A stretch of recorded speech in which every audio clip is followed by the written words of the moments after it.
Hello and welcome to Weaving the Magic. My name is Kelly, and today's video is a chart reading of the new moon in Capricorn on January 18th at 2:52 p.m. Eastern Daylight Savings Time, where I am. And I am really excited to really sit in this energy and talk about these really beautiful opportunistic points of this chart. So if you've got your personal chart, pull that up, grab that so you can follow along and see how this is impacting you directly. If you'd like more in-depth personal one-on-one information about how this energy impacts you, you can always book a reading at weavingthemagic.com.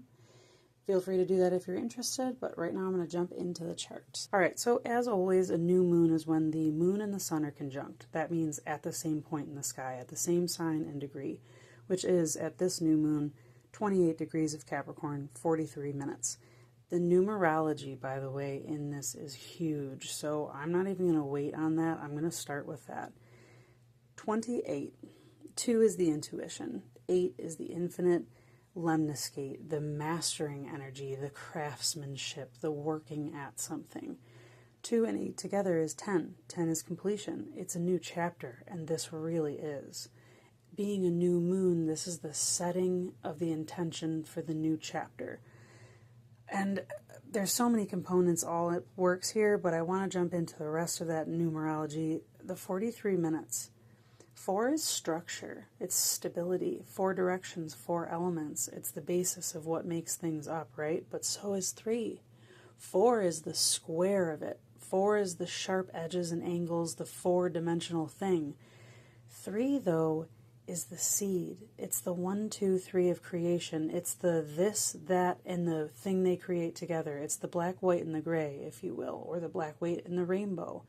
It's the creation, the third potential, the flow, the movement, okay? So the two of those together, structure and flow, is seeking. It's humanity. 7. 7 chakras, 7 colors of the rainbow. We're a human society. We're human beings. So all of this numerology is talking about completing some part of the journey of our human being. And what I see, because this is in Capricorn, and Mercury and Mars are conjunct in Capricorn right on top of each other at 26 degrees, and so are the sun and moon at 28 degrees right at the end of Capricorn. This is talking about having completed some part of the building of our human ego. We've completed some part of the building of our human ego, as referenced by the 2 and the 8, the 10, and the 4 and the 3, the 7. 28 degrees, 43 minutes, 10 and 7. Complete human. Now, I'm not saying we're done, but there's a portion of this that's being complete with the Capricorn energy.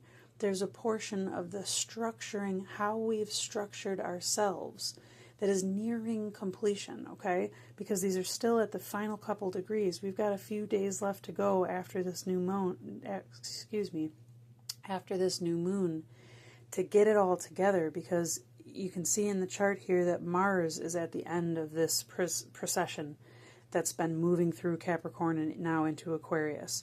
Mars being the action-taking, the leadership and the follow-through, right? All of the rest of these planets have been having this conversation, leading the way, shining a light, figuring out what we need to transform, Pluto, what we want to nurture, what needs our sustenance to keep generating wealth, health, abundance, Venus, what helps us feel good, Moon, and what helps us function in our every day-to-day, the Sun. Now, Mercury is the communicator. It's the information processor. It's the information translator. And that being right in front of Mars is saying it's gathering the information right now, moving through the end of Capricorn first with the Sun and the Moon, and then Mars gets it at the end. And as we move forward into to 27th, I believe, 28th, is when Mars finally catches up and starts moving on beyond past the rest of these planets. It catches up and moves forward ahead of the rest. But for right now, we're still taking notes. For right now, at this new moon, we're still conceptualizing, intellectualizing. We're not moving forward yet. Now, I had mentioned in my solstice video about the astrology of that so much marking this process where our bodies are showing us how to move. Our bodies are communicating to us what needs to be transformed, nurtured, and acted upon. And that's even more emphasized at this point because now, at the time of this new moon, Uranus in Taurus is stationing retrograde, which means it's about to begin doing this review of what we've been learning, what we've been listening to, the messages that have been coming through our body.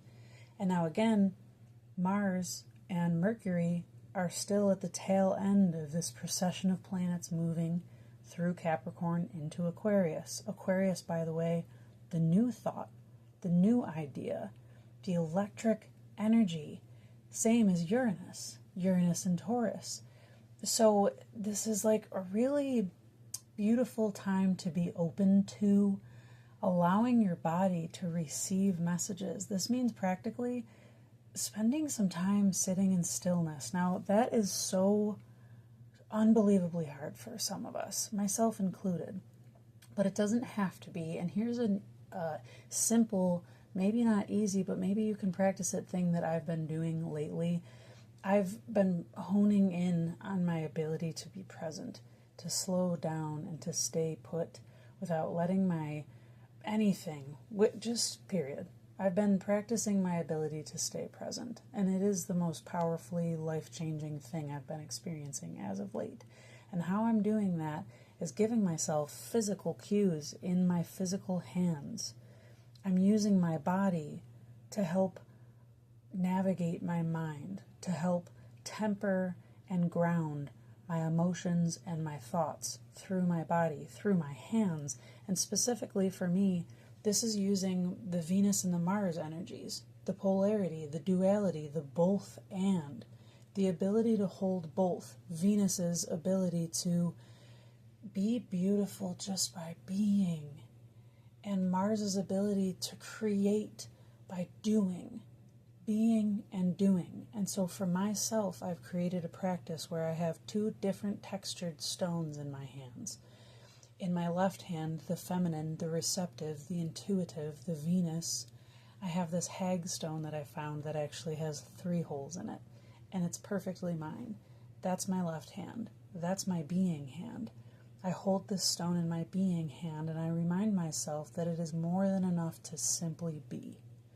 And in my right hand, I have a pyrite because it's personal to me for many reasons, but it's also heavy. It's rough. It's a rough pyrite stone that's not polished, it's not smooth, it's heavy, and it's multifaceted, and this is action. There are so many different actions that need to be taken all the time, and it can cause in us a whirlwind to constantly be doing. I paused this video because my son needed me, then my daughter needed me, then I wanted to come back to this, and sometimes I've had a habit for this last cycle, for all these years, I've had this habit of just doing, like Mars was holding all of the reins out of control. And recently, I had this conversation in my body about why that was, and how I could have my Mars and Venus meet more completely and help me actually take the actions, including the action of ceasing all actions and just being, to actually move me forward into that Aquarian new way. We can't think ourselves there. We have to allow our bodies to catch up. My body has been riddled with tension and the past. And this station retrograde, Uranus going backwards through Taurus now, is again another opportunity for this layer of release, lightness, for seeing things a different way or feeling them release. And I will briefly share this experience briefly that I had with a meditation. I'll link all of the videos, 2 specific videos, in the description box here. But I had this experience with this guided meditation. And long story short, I met the inner part of myself that has always been the protector self, okay? This is the reason why I overdo. and have a hard time being because I feel that I need to achieve. And I met the protector selves, and I had a conversation that moved through my body, and I physically felt my chest loosen and my shoulders release. And not everything is a snap of the fingers better, but I sincerely feel like the support layer of the earth beneath me has firmed up. That it's not some reach and stretch for me to say, I trust, I know, I feel, because I allowed the conversation to move and be moved through my body in the right time, which is now, without forcing. Because as the planets move, so does our evolution personally. So does our journey of self-mastery.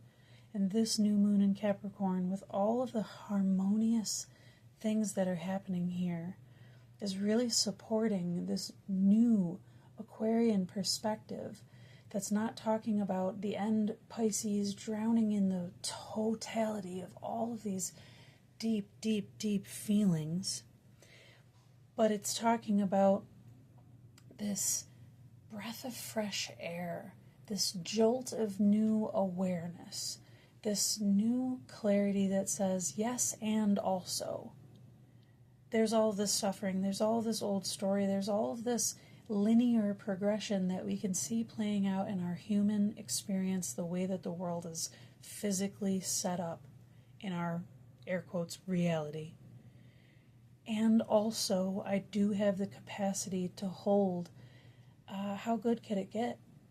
I'm not even sure what the best case scenario is. How great could it be?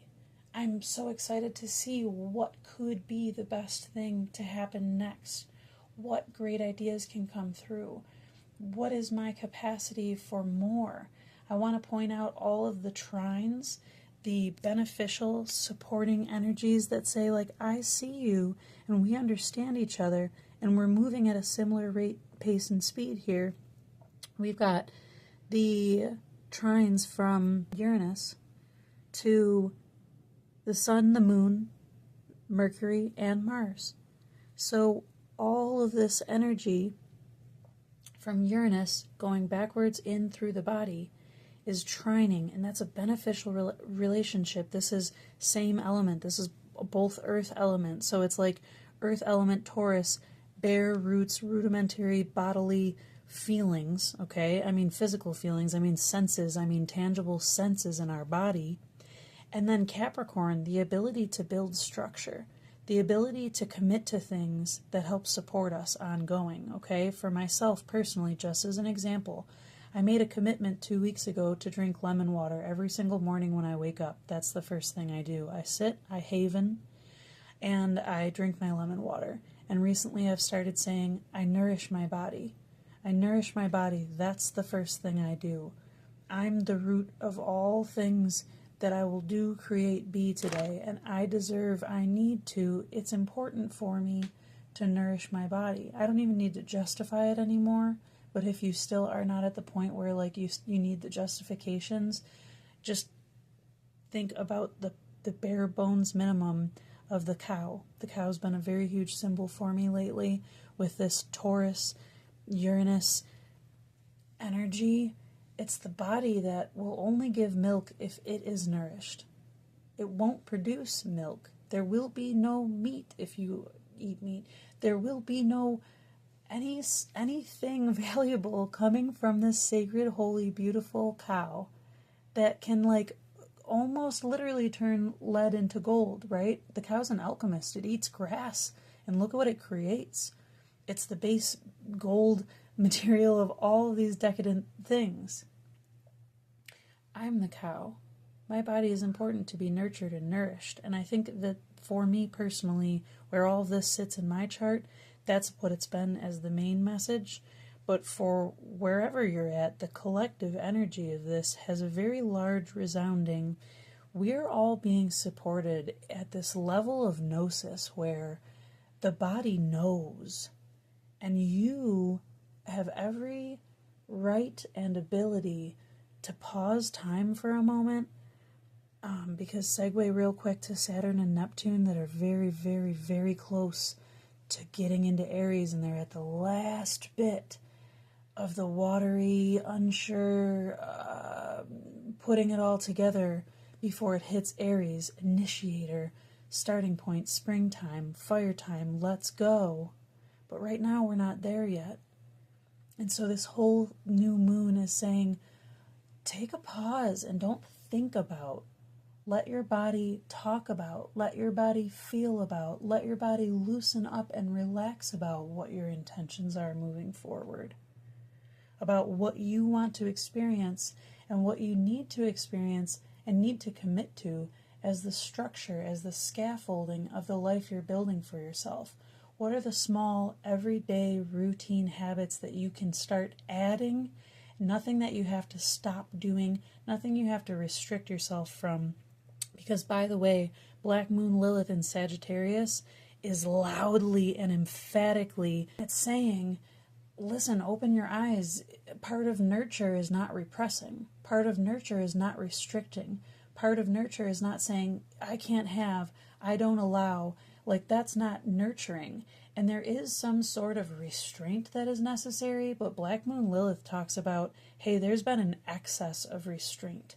We need an abundance of bold and like, this is what I want to do. This is the revolutionary thing for me. I've never been able to commit to whatever, yada, yada. And this is the small, very doable thing that I'm going to do, and I'm going to gas myself up every single day about it. Yeah, you drank your lemon water? Awesome. You did this too? You held those stones and you just be, were, was, am, are, now. You keep coming back. You keep coming back to being. You keep coming back to noticing. You keep coming back to presence and being here with yourself and not letting the brain or the heart or anything else take you in any other direction but now, because now is where your power is. Now is when your body is speaking to you. Now is the communication, the magnetic electric information channel that you have access to right now. It's happening right now. That's the message that this moon is bringing. That's the message that this new moon is saying. You're supported. Look at the triangle in that picture. And also, I want to just say, look at all the amounts of 9s and 7s. Over here in the Uranus, 2 and 7, 27 degrees, 34 minutes. That's a 9 and a 7. Divine human. Over here with Chiron, you've got a 22, which is a master number, by the way. This is the master builder, the architect. We're forming a new way. The wound is where the light enters. And again, 43 minutes, 7, human divine. 29, this is to put together a master number 11. Again, I already mentioned the 28 degrees and the 43 minutes. It's just incredible, honestly. It's an incredible, wonderful thing that I'm seeing and feeling with this new moon that's really supporting us to move forward, but not focused on the moving forward part. To move forward by having been cultivating and continuing to cultivate, by gracefully cultivating right now and committing to coming back to the present moment in your body, in my body, in our present, current bodily state, and maybe with a little bit of appreciation for how big the feelings are that we have and how much that's communicating to us if we don't repress them, if we don't shirk them off, if we allow it to suggest something new that our mind hasn't already conjured up the analyzed, rationalized, fear-based response to. Do you feel me? This new moon is incredible, and I am so powerfully stoked for the weeks that follow it. So I hope that you've gleaned some information from this reading, that you were able to follow along with your own chart and see where these things are showing up. If you'd like some help looking at that, I would love to take a look at it with you. I will also be doing a live tarot reading connecting to the energy of this new moon. That's going to be on January 18th at 2 p.m. Eastern Daylight Savings Time. So join me on the channel, subscribe if you haven't yet, hit that notification so you can be made aware when these new videos are coming out. To everyone, I wish you a beautiful new moon and a lovely, lovely existence. Mwah. Till next time, take care.